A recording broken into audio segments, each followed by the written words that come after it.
Peggy 18. Hi everybody, this is Noah Hughes, Creative Director on Tomb Raider, and we're here at Crystal Dynamics. We're going to take a look at a segment of the game that's going to showcase some of our combat and high action sequences. So we can see Lara walking down these steps. She can overhear conversations from the enemies. You can see as she becomes aware of the enemy presence, she'll take cover behind anything that looks like cover. So that's something that's automatic, and we really promote the ability to freely move within cover and move throughout cover. So Lara's assessing the situation. She can overhear bits of story and understand more about what's going on the island.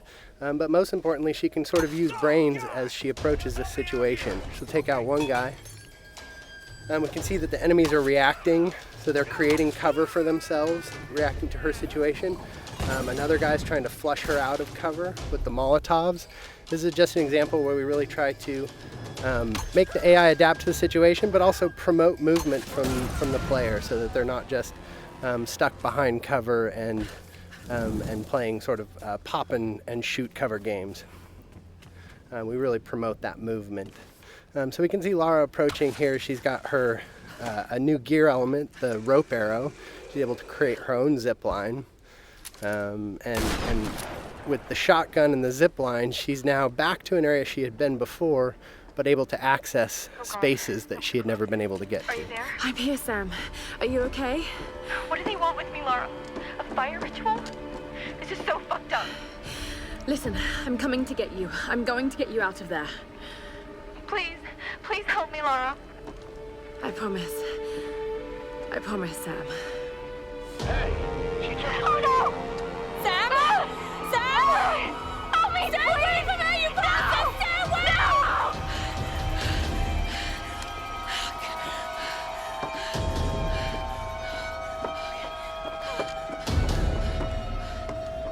So we can see that Lara's friends, in particular Sam, is in trouble, and she has a very clear goal now, which is to make her way to the scavenger fortress where Sam is being held. So she knows that's down at the bottom of the mountain, and she's going to find a way down.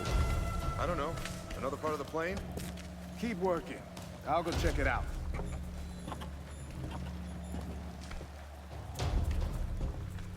Again, often the best strategy is to sort of assess the situation before you jump in with guns blazing.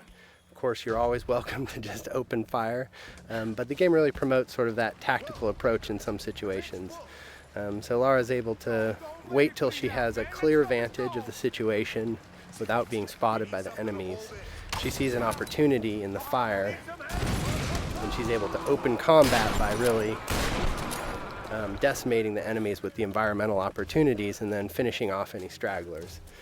Now, last time we showed this space, we took the left route, and this is just an example of a forked path where you can see them coming up the path that we would have come down naturally. But because Lara's observant and she's taken advantage of her traversal in the environment, she can get the drop on these guys in a way that you may not if you weren't necessarily utilizing traversal to progress and keeping your eyes open for those opportunities. So again, Lara using the barrels as part of the environment to sort of create chaos within the enemy AI and take advantage of that chaos. So again, Lara just not necessarily being all about the biggest firepower, but really trying to use a tactical approach to combat.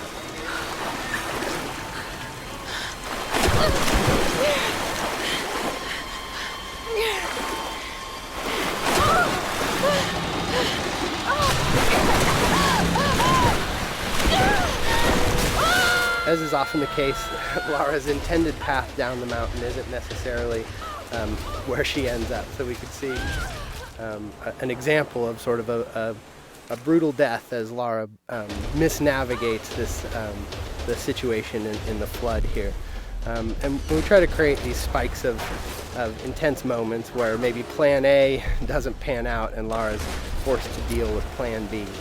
You can see her shooting out barriers with the shotgun. This is another example of us trying to use gear acquisitions as something that provides new skills in the environment beyond just combat.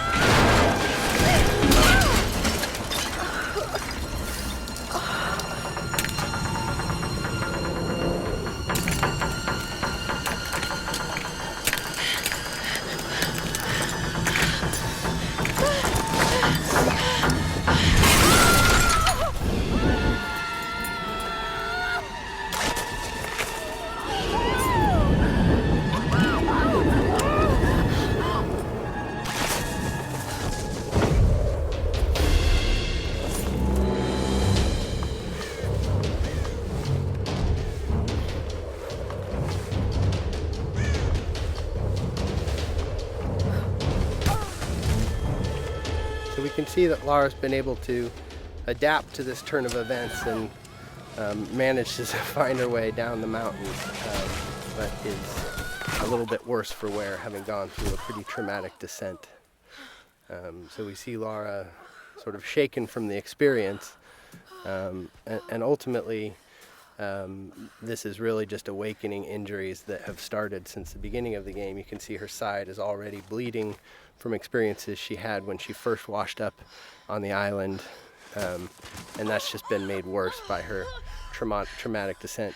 And so we're sort of introduced to this new space. This is the scavenger town, and up on the mountain you can see the ancient palace, which has been fortified by the scavengers, and really that's where Lara thinks Sam is being held.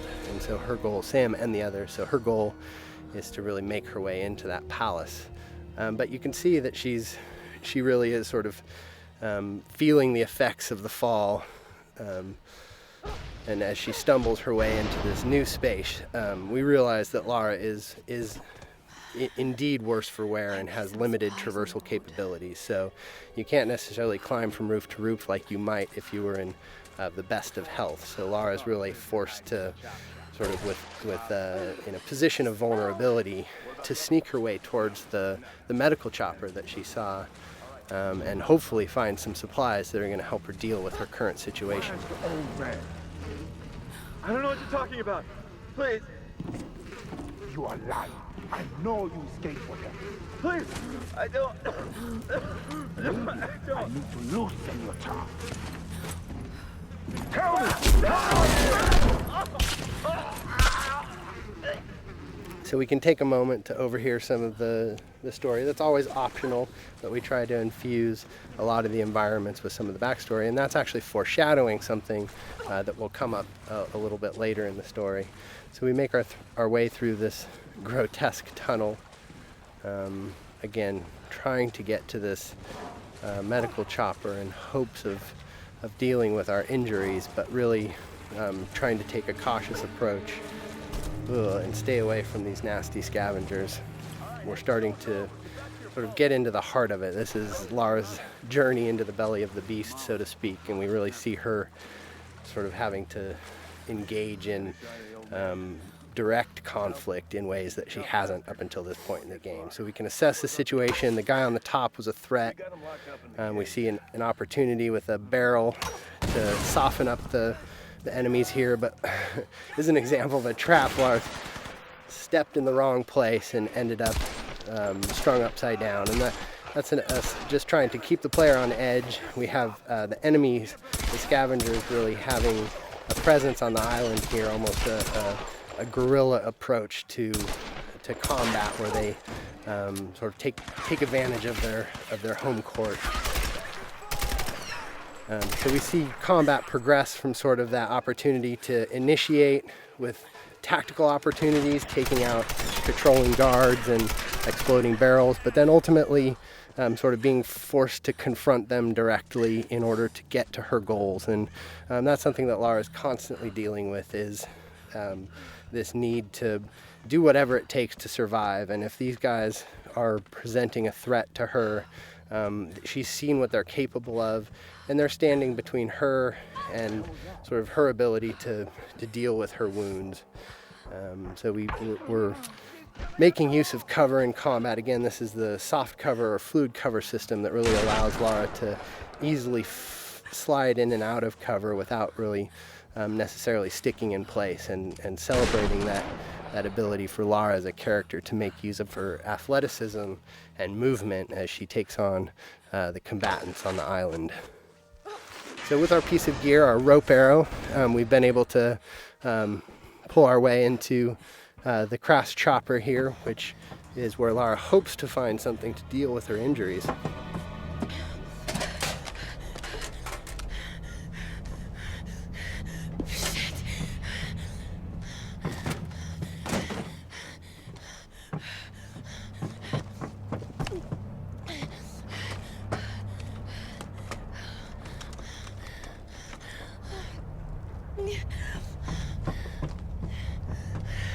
Sorry. All right, thanks everybody for joining us today. Stay tuned. We'll have some more things to show you down the road, but I hope you enjoyed our traversal down the mountain into Scavenger Hub today, and some more glimpses into our combat systems.